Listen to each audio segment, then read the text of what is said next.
ብዙ ስለመብላቱ ብዙ ስለመጠጣቱ አይነገርም። ታስታውሱ ከሆነ ሰማርያዊቷን ሴት ሊፈልጋት እንኳን ሲሄድ ሙሽራይቱን ያቺን አንዲት ሴት እንኳን ሊፈልጋት ሲሄድ ደክሞት በውሃ ዳር ስር ተቀመጠ ነው የሚለው። እያንዳንዳችንን እንዴት ይፈልገን እንደሆነ እንጃ። በዚህ ዘመን ይህቺን ሴት ሊፈልጋት ውሃ ዳር ነው ሄደው። በመጽሐፍ ቅዱስ ብዙ ቦታ ብታዩ ሙሽሮች የሚገናኙት ውሃ ዳር ነበር ወገኖቼ። ሙሽራዋን ያገኘችው ውሃ ዳር ነበር ወገኖቼ። ስድስተኛ ባሏ እኮ እዛ ቆልፋበታለች ጎረቤት።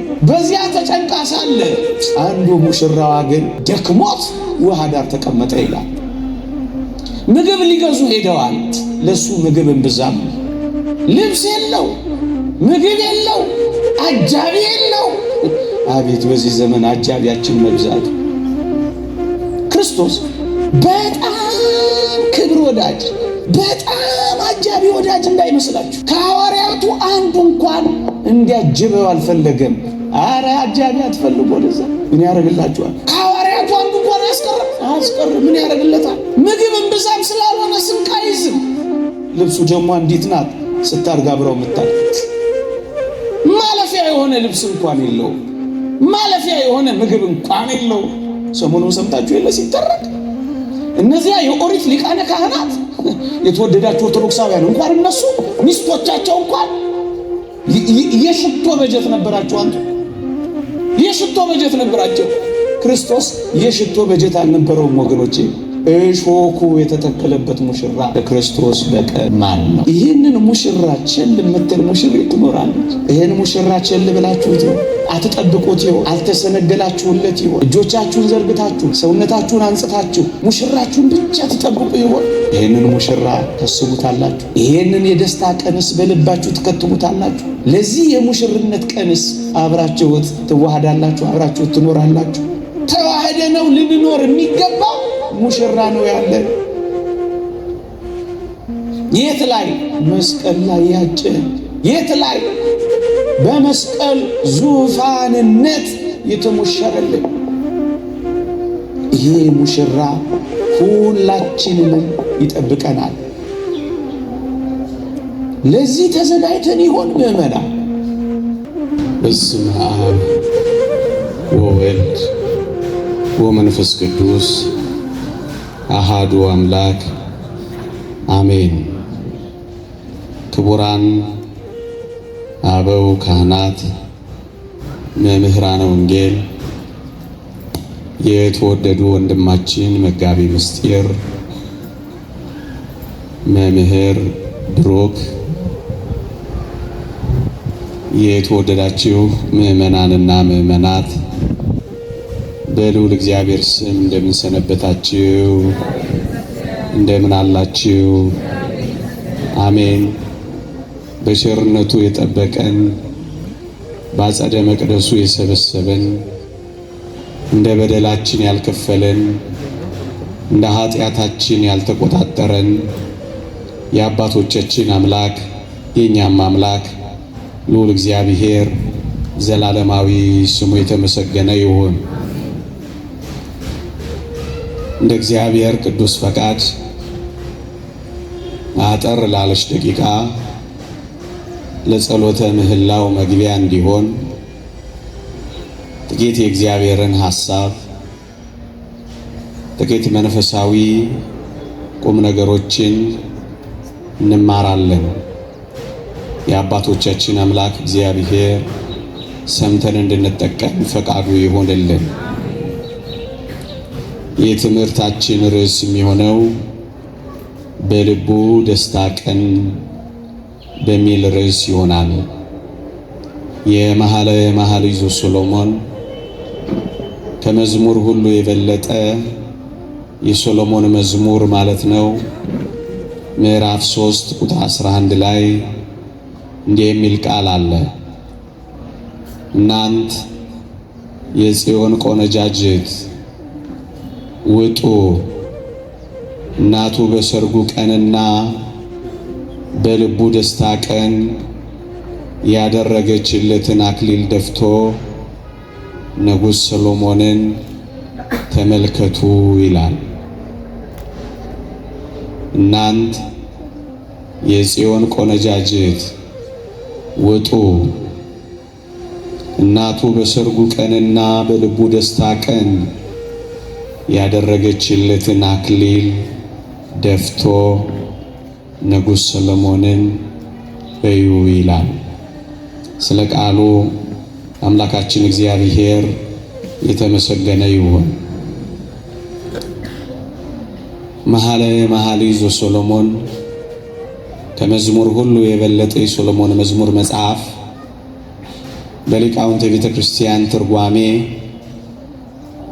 በጥቂቱ በአምስት መንገድ ይተረጉሙታል። አንደኛ በእግዚአብሔርና በቤተ እስራኤል መካከል ባለው ፍቅር ይተረጉሙታል። በእግዚአብሔርና በቤተ እስራኤል፣ በእግዚአብሔርና በአይሁድ መካከል ባለው ፍቅር ይተረጉሙታል። ሁለተኛ በክርስቶስና በቤተ ክርስቲያን መካከል ባለው ፍቅር ይተረጉሙታል። ሶስተኛ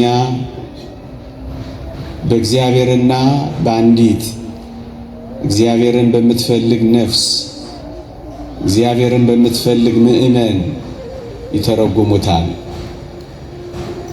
አራተኛ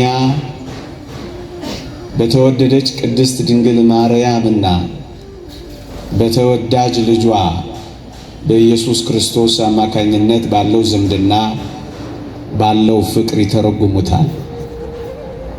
አምስተኛና የቅርብ ዘመን ሊቃውንት ደግሞ በእግዚአብሔርና እግዚአብሔርን በሚያገለግሉ አገልጋዮች መካከል ባለው ፍቅር ይተረጉሙታል። እኔ ለዛሬ በክርስቶስና በቤተ ክርስቲያን መካከል ባለው ፍቅር በሚተረጉሙት ትርጓሜ አሁን የሰጠኋችሁን ኃይለ ቃል መነሻ አድርጌ ጥቂት ሐሳቦችን አቀርባለሁ። እናንት የጽዮን ቆነጃጅት ውጡ፣ እናቱ የደፋችለትን አክሊል ደፍቶ በልቡ የደስታ ቀን ንጉሥ ሰሎሞንን እዩ በሚለው ቃል ይህ ለሰሙ ለንጉሡ ሰሎሞን የተነገረ ለፍጻሜው ግን ለንጉሡ ክርስቶስ የተነገረ ቃል ነው። ሰሎሞን ሰላማዊ ንጉሥ ነው። የእሱ ምሳሌነት የቀረበለት ክርስቶስም የሰላም ንጉሥ ተብሎ ተዘምሮለታል። ሰሎሞን ቤተ መቅደሱን ከጨረሰ በኋላ የመጀመሪያውን መስዋዕት ከካህናቱ ቀድሞ ያቀረበው የምስጋና መስዋዕት የሰዋው ንጉሥ ሰሎሞን ነው። ከዚያ በኋላ ነው ካህናቱ የስርየት መስዋዕት መሰዋት የጀመሩት። ኢየሱስ ክርስቶስም ቀድሞ የሐዲስ ኪዳኑን መስዋዕት ራሱን ያቀረበው ንጉሡ ክርስቶስ ነው። በመስቀል ላይ ክርስቶስ የሐዲሱን መስዋዕት ሥጋውንና ደሙን ካቀረበ በኋላ ንጉሥ ሰሎሞን ቀድሞ አቅርቦ ከዚያ በኋላ ሌሎች ካህናት እንደተከተሉት ንጉሡ ክርስቶስ መስዋዕት ሆኖ ከቀረበና ካቀረበ በኋላ ይኸው እስከ ዛሬይቱ ቀን ድረስ ካህናቱ ከንጉሥ ሰሎሞን በኋላ ተከትለው እንዳቀረቡት ከክርስቶስ በኋላ ተከትለው መስዋዕት ይሰዋል። በልቡ የደስታ ቀን ሰዓቴን ለመጠቀም በልቡ የደስታ ቀን ወይም በሰርጉ ቀን እናቱ የደፋችለትን አክሊል ተመልክቶ ደፍቶ ንጉሥ ሰሎሞንን ኑና እዩ የተባለው የሰርጉ ቀን የተባለው የክርስቶስ የሰርግ ቀን ዕለተ ዓርብ ነው። እናንት የጽዮን ቆነጃጅት ኑ ውጡ የሚለው ወደዚህ የክርስቶስ የሰርግ ቀን ወደዚህ ወደ ቀራንዮ የክርስቶስ የልቡ የደስታ ቀን ወደ ተባለው ወደ ዕለተ ዓርብ ወደ ማዳን ቀን ኑ እያለ ነው የሚጠራው። የተወደዳችሁ ክርስቲያኖች ወንጌል በሰርግ ተጀምሮ በሰርግ ነው የተፈጸመችው። ጌታችን በዘመነ ስጋዌው ምድር ላይ ሥራ ሲሰራ ሥራን የጀመረው በሰርግ ቤት ነው። የዚህችን ምድር አገልግሎት ጨርሶ የሄደውም በሰርግ ቤት ነው። የመጀመሪያዊቷ ሰርግ ቤት ሁላችሁም ታስታውሷታላችሁ። የቃና ዘገሊላ ሰርግ ቤት ናት። በዚህ ሰርግ ቤት ክርስቶስ ውሃውን ወይን አድርጓል። በመጨረሻዋ ሰርግ ቤት በልቡ ደስታ ቀን በተባለችው በቀራንዮ ደግሞ በመጨረሻይቱ ሰርግ ወይኑን ደም አድርጎ ነው የሰጠው። በመጀመሪያይቱ የሰርግ ቀን ታስታውሳላችሁ፣ የተወደደች ቅድስት ድንግል ማርያምን አንቺ ሴት ብሎ ጠርቷት ነበረ። በመጨረሻይቱ ሰርግ በቀራንዮ ይህችው የተወደደች ቅድስት ድንግል ማርያም ነበረችና አንቺ ሴት እነሆ ልጅሽ ብሏታል። በመጀመሪያይቱ ሰርግ ቤት የተወደደች ቅድስት ድንግል ማርያም ነበረች። እሷንም ሲገልጻት የኢየሱስ እናት ብቻ ብሎ ነበር የገለጻት። በመጨረሻው ሰርግ ቤት በልቡ ደስታ ቀን በቀራንዮ ደግሞ የሁላችን እናት አድርጎ ሰጣት። እነሆ ልጅሽ ብቻ አይደለም እነኋት እናትህ አለ። እዚያ የኢየሱስ እናት እዚህ የሁላችን በጸጋ እናት ሆነች። በመጀመሪያዊቷ ሰርግ ቤት በቃና ዘገሊላ ታስታውሱ ከሆነ መጀመሪያ መናኛው ደስ የማያሰኘው ወይን ቀረበ። ከዚያም ያ ወይን ሲያልቅ የተወደደ መድኃኒታችን ኢየሱስ ክርስቶስ ጣፋጭ የሆነውን ወይኑን አቀረበ።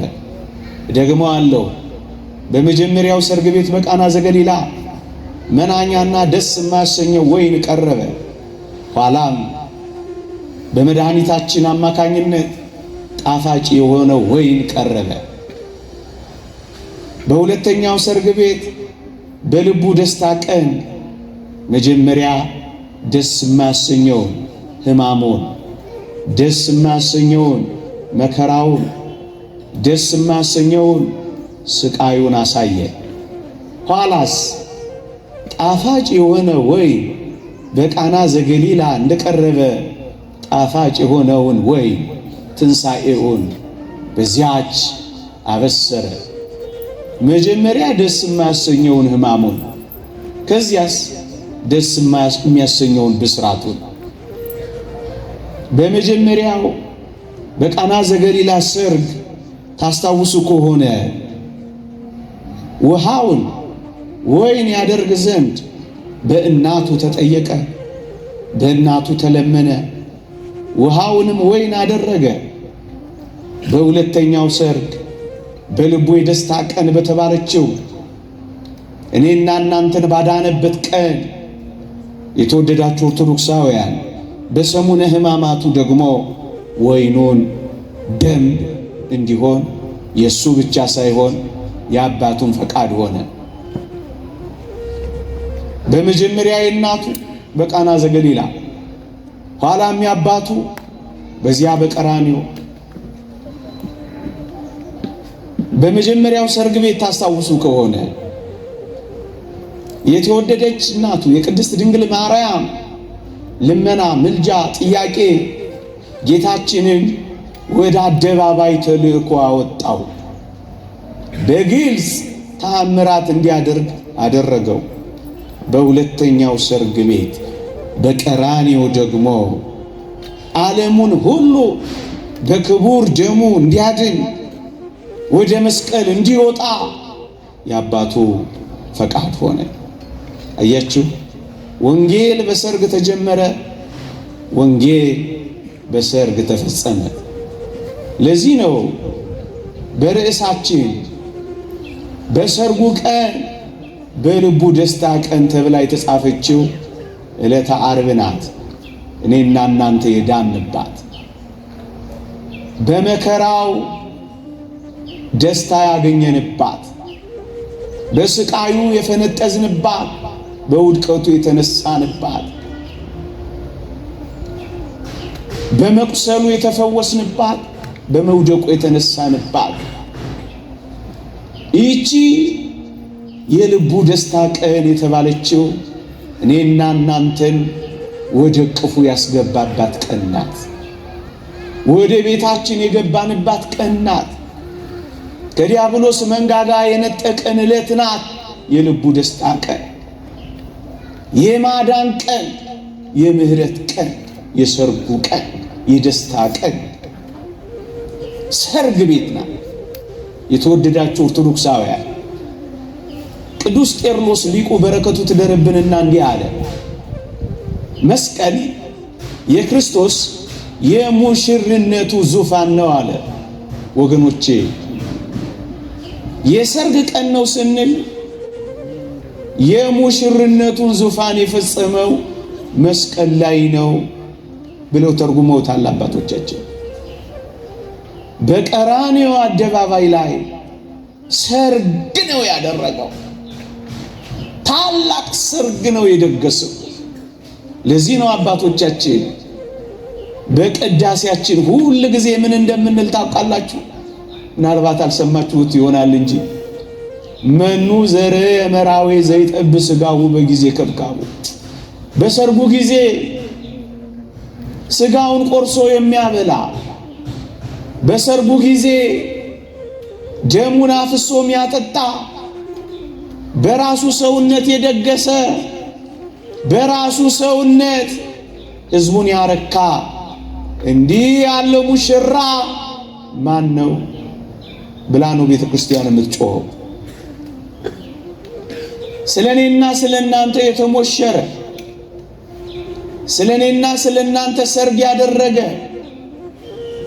ስለኔና ስለናንተ በራሱ ሥጋና ደም የደገሰ ከክርስቶስ በቀር ቤተ ክርስቲያን ምን ሙሽራ አላት? በሰርጉ ቀን በልቡ ደስታ ቀን በሙሽርነቱ ዙፋን በመስቀል ላይ የነገሰ እውነተኛው ንጉሥ ሶሎሞን ክርስቶስ እንጂ ሌላ ማን ነው? ሰርግ ያደረገ ወገኖቼ፣ እኔና እናንተም ሙሽሮች እንሆን ዘንድ የታጨነው በዚህች በመስቀል ላይ ነው። ንዑድ ክቡር የሚሆን ሐዋርያ ጳውሎስ እንዲህ ይላል፣ እናንተን እንደ አንዲት ንጽሕት ድንግል ለአንድ ወንድ ለክርስቶስ ላቀርብ አጭቻችኋለሁ ይላል። ወገኖቼ ታጭተናል ስላችሁ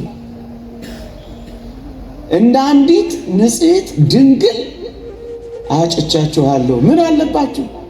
ሰርግ አለባችሁ። ምን አለባችሁ? ሙሽራ አለባችሁ።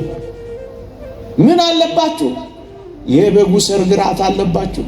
ወገኖቼ ሐዲስ ኪዳን ሲጀመር ክርስቶስ እኛን ሲያድን ብቻ አይደለም ሰርግ ያለው። የመጽሐፍ ቅዱሳችንን የመጨረሻው ክፍል የቅዱስ ዮሐንስ ራእይን ብታነቡት በሰርግ ነው የሚያበቃው። ወገኖቼ የኔና የእናንተ የመጨረሻው ፍጻሜ በአስደናቂ ሰርግ ነው የሚጠናቀቀው። ምን ማለት ነው? በፍጹም ደስታ ነው የሚጠናቀቀው። ሌላ ሰርግ አለ። ሙሽራችን ይጠብቀናል። እንደ ንጽሕት ድንግል ሙሽራዋን እንደምትጠብቅ ተሰንግላ ተውባ አምራ ሙሽራዋን እንደምትጠብቅ አንዲት ሙሽሪት እንድንጠብቅ ሙሽራችን ይጠራናል። እንዴ ሙሽሪት ሙሽራዋን ከመጠበቅ ሌላ ምን ሕይወት አላት? ሙሽራዋ እስኪመጣ ድረስ ልቧ ከመጓጓት ሌላ ምን ሕይወት አላት? የተወደዳችሁ ኦርቶዶክሳውያን ይሄ ውሸት ይመስላችኋል? ፍጹም እውነት ነው። ቃላት ገልጦት የሚያበቃለት እውነት አይደለም። ቃላት ጉልበት የሚያንሳቸው፣ ቃላት አቅም የሚያንሳቸው፣ በቃላት አቅም መግለጽ የማይቻል ሙሽርነት ቃል ኪዳን ተዋህደ ነው ልንኖር የሚገባ ሙሽራ ነው ያለን። የት ላይ? መስቀል ላይ ያጨ የት ላይ? በመስቀል ዙፋንነት የተሞሸረልን ይሄ ሙሽራ ሁላችንንም ይጠብቀናል።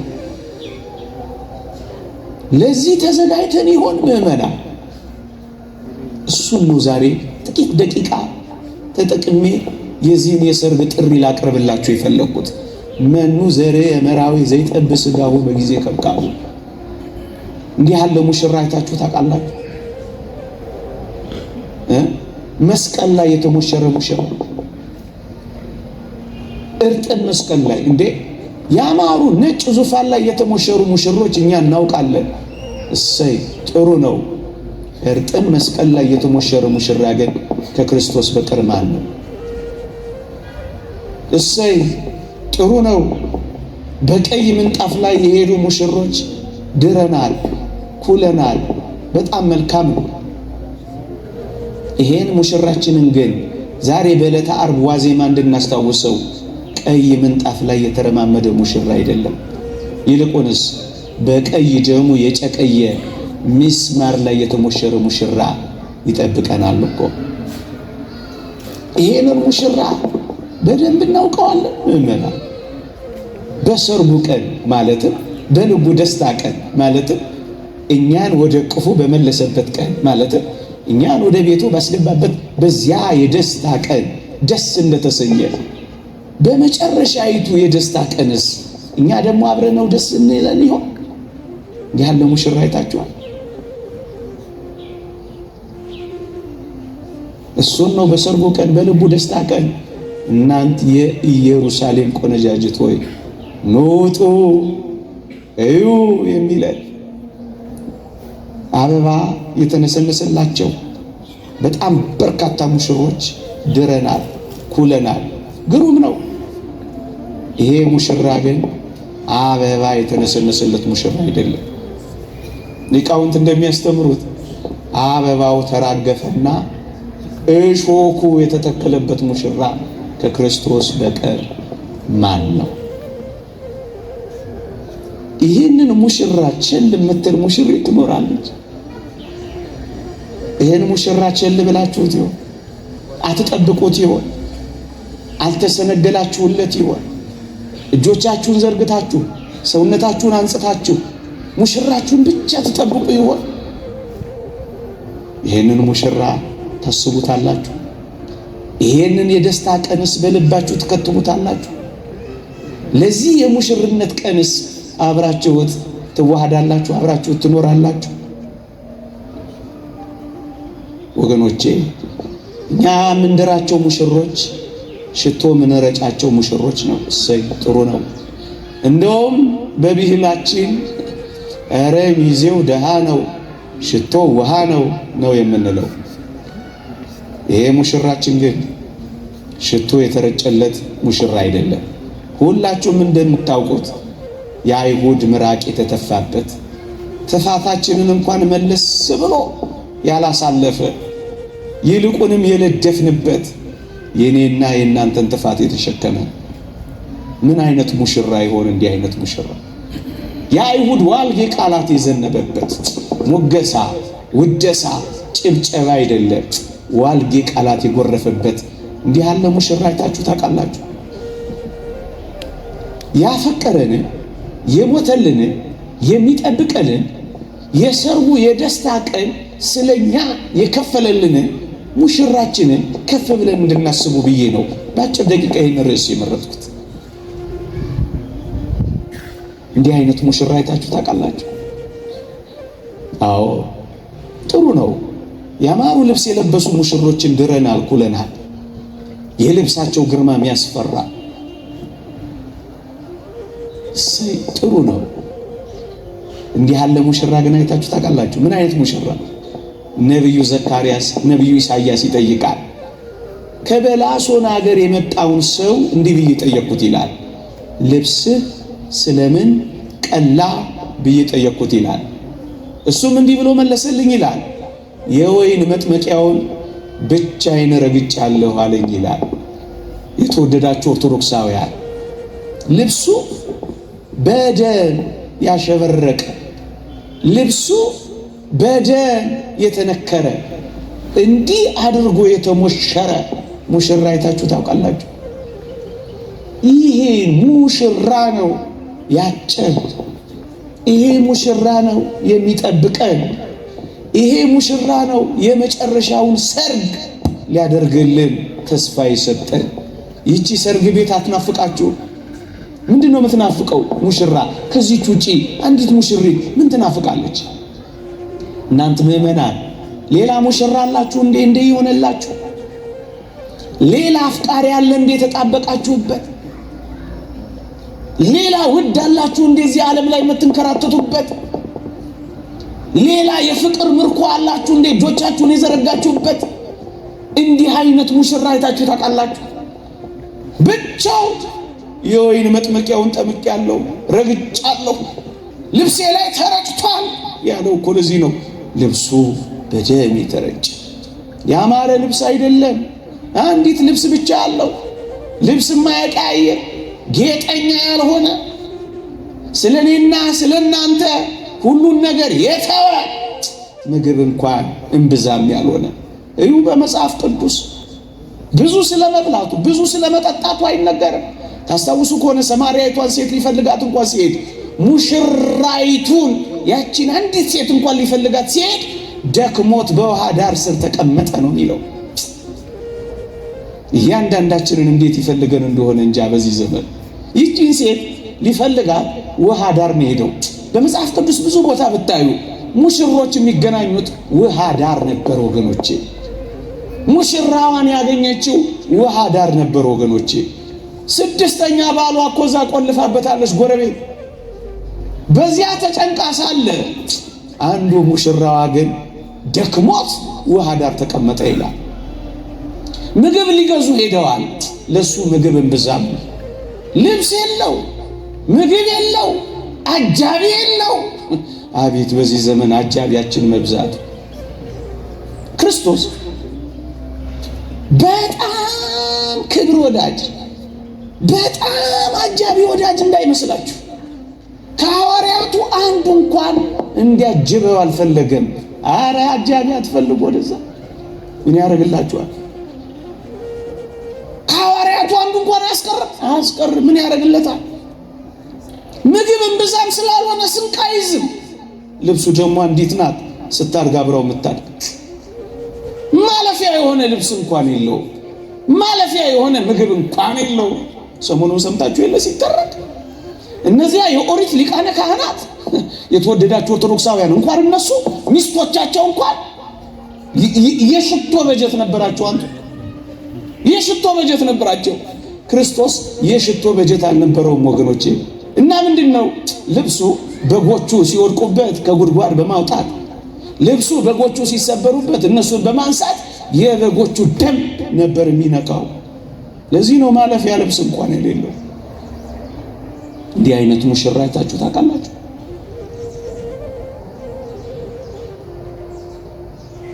ሚዜዎቹ ከስር ከስር ደሙን የሚጠርጉለት ምናምን እንዳይመስላችሁ። እዚህ የዳር ናቸው የኳን ናቸው ሙሽሮች ወገኖቼ። ላባቸውን ከስር ከስር የሚጠረግላቸው፣ ሜካፓቸው ከስር ከስር የሚዋብላቸው፣ አንዳንዴም ረፍት ወስደው ተውበው የሚወጡ ሙሽሮች ነው የዳር ነው የቋል ነው ይሁን ሰው። እኔ ግን ላስታውሳችሁ አናቱ ላይ ራሱ ላይ የተወጋው እሾህ ደም እያፈሰሰው ፊቱን ሲጋርድበት እንኳን የሚያብስበት ሻሽ ልድገመው ሻሽ እንኳን የሌለው እንኳን ሊጠርጉለት ምድሪቷን ለማየት እንኳን ደሙ የጋረደው እንዲህ አይነት ሙሽራ ነው እኔና እናንተን የሚጠብቀው። ይሄንን ቸል ማለት ምንኛ ከባድ ነው። ይሄን እንደሌለ መቁጠር፣ በዝምታ ማለፍ፣ ሳይለንት ማድረግ፣ ሳያስቡ መኖር ምንኛ ሞት ነው ወገኖች። የሙሴን ሕግ የናቀ 2 ወይም 3 ሰው ቢመሰክሩበት ያለ ርኅራኄ ይሞታል ይልና የክርስቶስን ደም የረገጠ እንደ ርኩስ ነገር ይቆጠራል። የጸጋውንም መንፈስ ያክፋፋ እንዴት የሚበስ ቅጣት የሚገባው ይመስላችኋል ይላል። ረስታችሁታል ይህን ሙሽራ እህቶቼ፣ እናንተ ጎበዝ ወጣቶች ይሄን ሙሽራ አስባችሁት አታውቁ። ቁስሉን ታስቡታላችሁ፣ የሾህ አክሊሉን ታስቡታላችሁ፣ ሕማሙን ታስቡታላችሁ፣ እንባውን ታስቡታላችሁ፣ ስቃዩን ታስቡታላችሁ፣ መውደቁን መነሳቱን ታስቡታላችሁ፣ በፈረስ መጎተቱን ታስቡታላችሁ። በልባችሁ ይሄ የልቡ የደስታ ቀን የቀራንዮ ቀን ተተክሏል ወገኖቼ።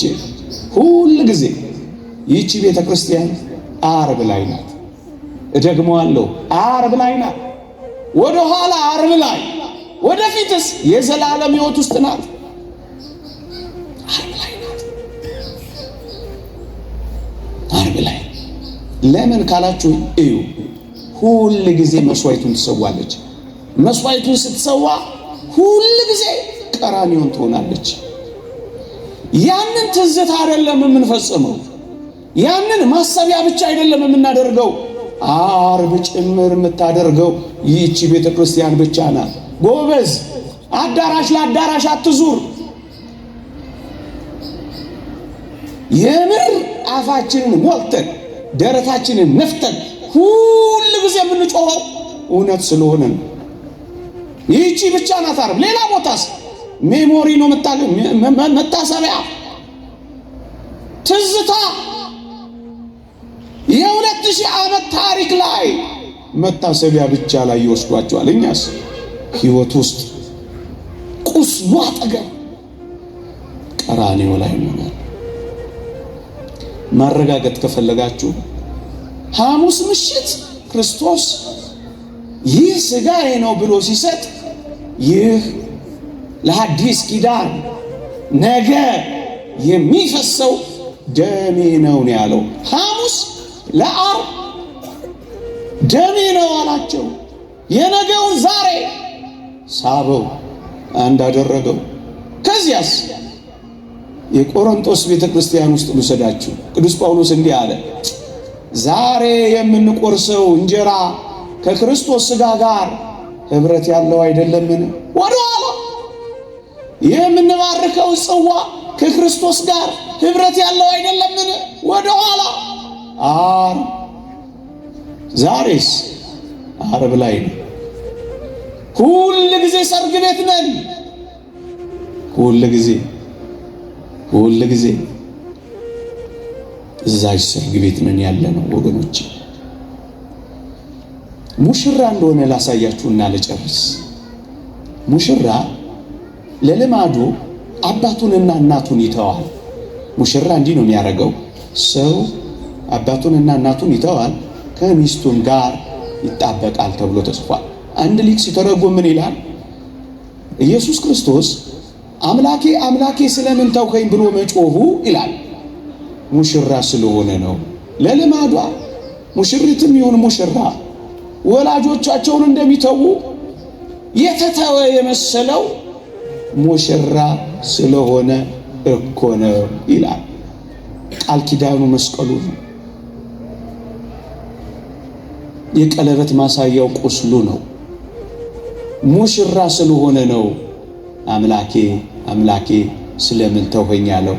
ሙሽራ ለልማዱ ቤተሰቦቹን ስለሚተው ነው ብሎ አስቀምጧል። የተወደዳችሁ ክርስቲያኖች ነገሬን ለመጨረስ እኔና እናንተም መታጨታችንን የምታረጋግጡት መስቀል አጥልቀናል። እደግመዋለሁ፣ ቃል ኪዳን ገብተናል፣ መስቀል ተሸክመናል፣ ወይም የመስቀሉ ተከታዮች ሆነናል። እነዛ የአይሲስ ወንበዴዎች እንደጠሩን ምን ብለው እነዚያን የዛሬ 10 ዓመት ይሁን ልክ በዚህ ወር አይደለ ያለፈው ወር አይደለ ሚያዝያ ምን እንዳሏቸው አልሰማችሁ? the followers of the cross የመስቀሉን ተከታዮች ነው። ምን ያልነው? የመስቀሉ ተሸካሚዎች ናቸው። ቀለበት አጥልቃችኋል፣ ቃል ኪዳን ገብታችኋል፣ በቃል ኪዳናችሁ ጸንታችኋል ወይስ አመንዝራዎች ሆነናል? the followers of the cross መስቀሉ ቃል ኪዳናችን ነው። እናንተ አንዲት ቀለበት ያጠለቀችን ሴት ማን ወንድ ቀና ብሎ ያያታል? ማንም። መስቀሉን ያጠለቀችውን እውነተኛዋን ክርስቲያን፣ እውነተኛዋን ምእመን፣ እውነተኛዋን ቤተ ክርስቲያን ሴጣን ቀና ብሎ ያያት፣ ያፍራታል፣ ፈራታል። ቃል ኪዳናችሁን አጽኑ። ሙሽሮች ነን፣ ተዘጋጁ። እኔ ልገልጸው የማልችለው መጻሕፍትም የማይበቁት ሌላ ሰርግ አለን። የበጉ ሰርግ ራት። አባ ፋም ስለሚባል አባት አልሰማችሁ ይሆን? በጣም ይደንቃችኋል። ሰማዕትነት ሊቀበል ሲል ልክ የሰማዕትነቱ ቀን ላይ ነጭ ልብስ ለብሶ ወጣላችሁ። አባ ፋም ጓደኞቹ ወንድሞቹ ምን አሉት መሰላችሁ? አባታችን ዛሬ ከወትሮ የተለየ ምን ነው ነጭ ልብስ ለበስ አሉት አሉ። አባ ፋም እንዲህ ብሎ መለሰ፣ በረከቱ ይደርብንና ዛሬ የሰርጌ ቀን ነው አላቸው። ምንም ይሆንበት ሰማዕትነት የሚቀበልበት በዚህ ዘመን ቋንቋ የሰርጌ ዕለት ያላቸው አይመስላችሁም ወገኖቼ? የሰርጌ ቀን አላቸው። ነጭ ልብስ ለብሶ ሙሽራውን ክርስቶስን ተዋሃደላቸው። አዎ ሌላ የሰርግ ቀን አለን ወገኖቼ። በሰርጉ ቀን፣ በልቡ ደስታ ቀን፣ ሁል ጊዜ አሁን በምትባል ቀራንዮ ቀን፣ በዚህች ቀን ሁል ጊዜ መስዋዕቷ በሚሰዋበት፣ ሁል ጊዜ ሕያው በሆነች በማታልፍ በዚህች ቀን፣ ከቀናት ሁሉ በተለየች እንዲህ ባለችዋ ቀን ኑና ሙሽራችሁን ተመልከቱ። ደግሞም ለሰርጋችሁ ተዘጋጁ። ሌላ ሰርግ አለ። እያለቀሳችሁ ያላችሁ ሌላ ሳቅ አላችሁ። እያዘናችሁ ያላችሁ ሌላ ደስታ አላችሁ። እየተከዛችሁ ያላችሁ ሌላ ፈንጠዝያ አላችሁ። ኩርምት ያላችሁ ሌላ መቦረቅ አላችሁ። የተከፋችሁ ሌላ ተደስታችሁ የማታዝኑበት፣ ስቃችሁ የማታለቅሱበት፣ የማታኮርፉበት ቀን አላችሁ። በልቡ ደስታ ቀን ከክርስቶስ ጋር በዚያች በቀራንዮ ሁል ጊዜ እያሰብ ነው። እኛም የሰርጉ ተካፋዮች እንደተጠቀሰልን ታጭታችኋል እንደተባል ንጹሕ ሆነን ከኃጢአት ርቀን በዚህ ዓለም ካለው ከተተበተበው የዓለም ፍቅር ወጥተን ሙሽራችንን ብቻ መጠበቅ አለብን። ይቆየን። የእግዚአብሔር ቸርነት፣ የእመቤታችን አማላጅነት፣ የቅዱሳን በረከት ረድኤት ከሁላችን ጋር ይሁን። ለዚህ ያለ ሰርግ ቀን ያብቃን። አሜን።